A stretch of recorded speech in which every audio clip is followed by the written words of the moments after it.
starting a beautiful day in central Oklahoma in the ghost town of Marena, and there's nothing left except for the cemetery here, which actually has some more recent headstones and it's obviously still part of the community here. Marena was, I think it was pretty small. It was, I read online that there was a post office for, you know, a couple decades in the late 1800s, early 1900s. And then they had a blacksmith shop, they had a store, there was a school, there were a couple churches. I think Methodist Church was the main church here. And it seemed that most of the settlers at that time, obviously religion was a big thing, and kind of the communities were built up around that. So but yeah, as you go down to the intersection where on my map it says Marena was, there's nothing there, and there's a rural water tower way off into the distance. But the cemetery is a nice cemetery. It's pretty large and it continues on. You know, there's room to continue on for a while. So interesting spot. We're really beautiful out here, way kind of out on its own. We're a little bit southwest of Stillwater, Oklahoma. Good place to start our day.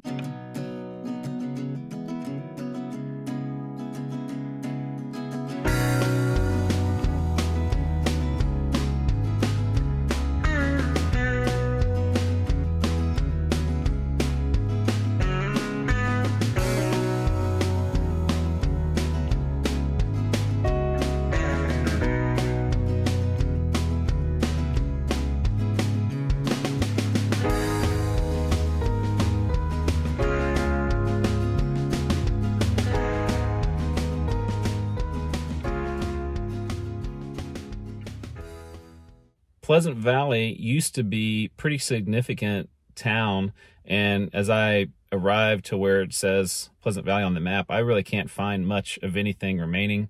There may be nothing remaining, or there may be scattered about, but it's got an interesting history, that's for sure, and it's in a really beautiful, beautiful place. I can understand why it was named Pleasant Valley.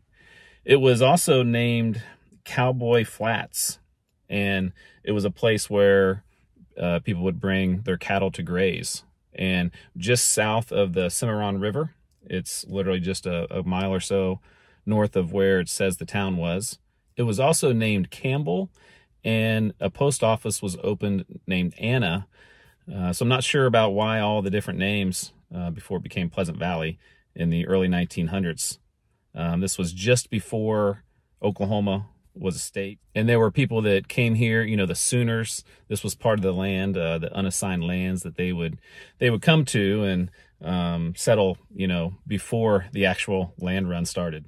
The railroad did come through here for a time, and that certainly helped it, as you know, the roads in the early 1900s were not, you know, not very good. The roads today aren't very good, but I'm sure it was even worse in the early 1900s. So the railroad was effective and helped them grow to kind of the largest they were in the 1910 to 1930 range. And today it's pretty isolated. It's kind of a, you know, it rained a little bit recently here, and so you can see as you're driving down the roads, and even to the places where it says the town is, there's some kind of roads, I guess, that are part of where the town used to be, but I didn't even try to drive down them because in my car, not a very smart idea. So yeah, kind of isolated up here. You can see why it, you know, became what it is, as when they did make paved roads, they bypassed this area.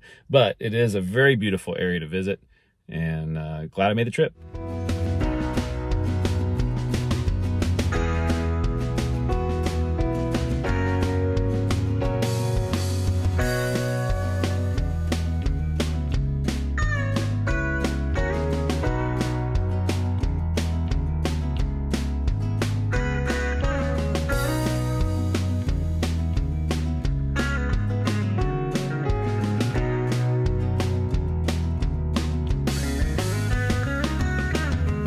I forgot to mention, just south of town is a Lutheran cemetery, small one for this area, I guess. And there's a tree, I don't know if it had been struck by lightning, but the sign was holding it up. I thought that was an interesting save by the sign. it was a small cemetery, but it didn't look real old. So maybe that's a fairly, newer cemetery. There's certainly, you find cemeteries kind of scattered throughout places like this, but that was a good find.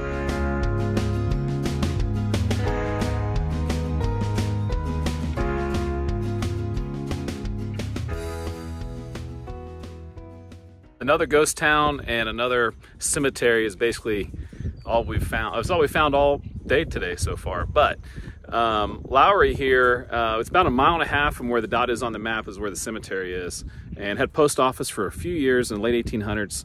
It's on Highway 77, so it's actually in a pretty busy place and right on the railroad there. So you imagine it was a railroad stop. I couldn't find a whole lot of information about Lawrie, but I imagine it was a small community and built on the railroad, and didn't, for whatever reason, because of maybe Guthrie being just a little bit south and people would move there, it just didn't seem to last very long.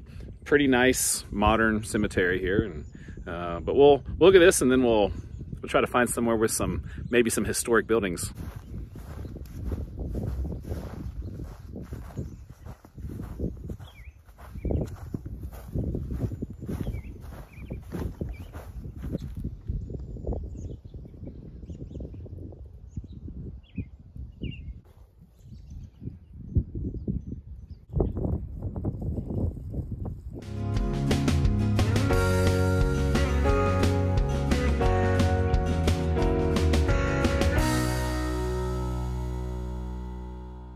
After not finding much in these first few ghost towns, we have found something. We're in Lovell, Oklahoma, and this is a place that doesn't have a lot left. There is a community here, but they've done a great job of documenting their history. And there's a couple different things right over down the way. There's a old bell from a church and a little bit of a history about the church and the town. And then when you come over here, it talks all about different aspects of the town and the founders. James Lovell was the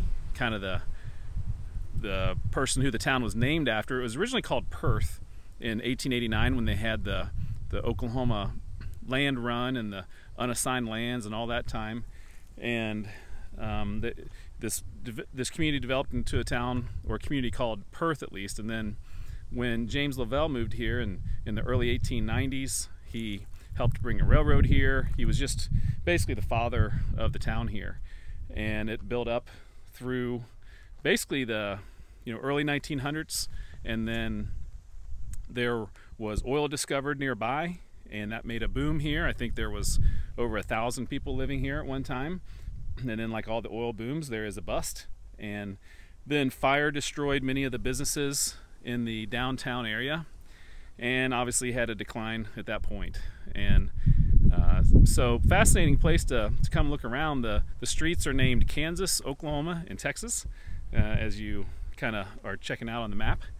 So I think that's pretty cool. I love when they have some geographical name. And mostly as you're driving around, all you're going to find are houses, but then on the back roads in the corner of the town, I did find the old school, and there was a no trespassing sign there, so obviously they're trying to make sure people don't come and mess with it as it's crumbling. But very cool to see the old school.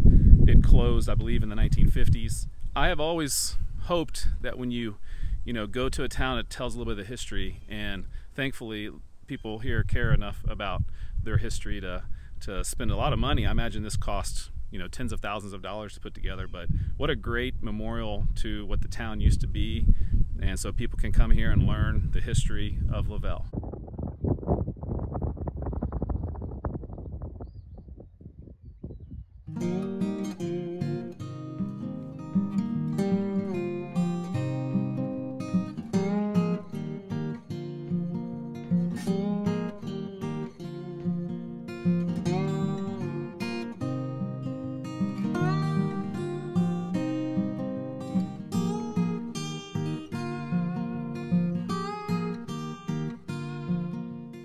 A few miles south of Lovell is the Oakview Cemetery, and this is where the founder of the town, James Lovell, is buried.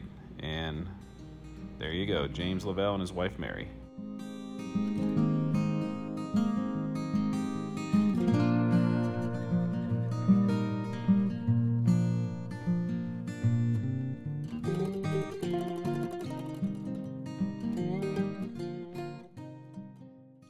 Just a few miles from Lovell is Roxana, and this was an important site because this was a big oil discovery, and this was a boom town in the 1920s. Only lasted for a very short time, but a lot of people came here, and because of that there were a lot of rowdy times when the men got their paychecks, and so stories of prostitution and bootlegging liquor, and the outlaw Don Yeager was shot and killed here. That kind of put Roxana on the map a little bit, so to speak. But then pretty quick, oil dried up, and it was gone from most maps.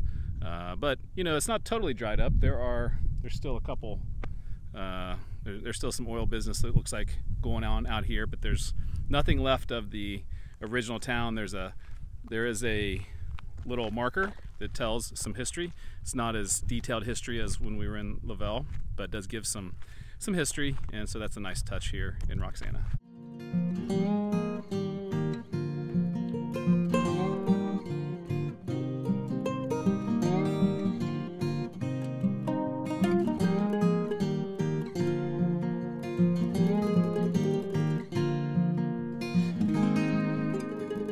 As I was leaving Roxana, I drove through the small town of Marshall, Oklahoma, population 210.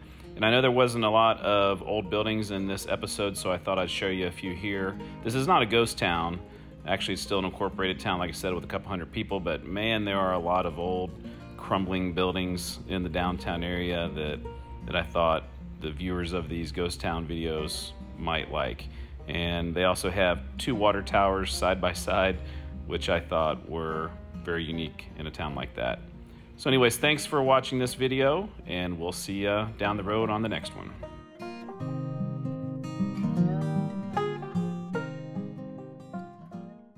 Lawrie. Reminds me of Bad Boys. You ever seen Bad Boys where he's like, my name is Mike Lawrie. Who's there? Mike Lawrie. Well, how do I know it's Mike Lawrie? 'Cause I'm Mike Lawrie.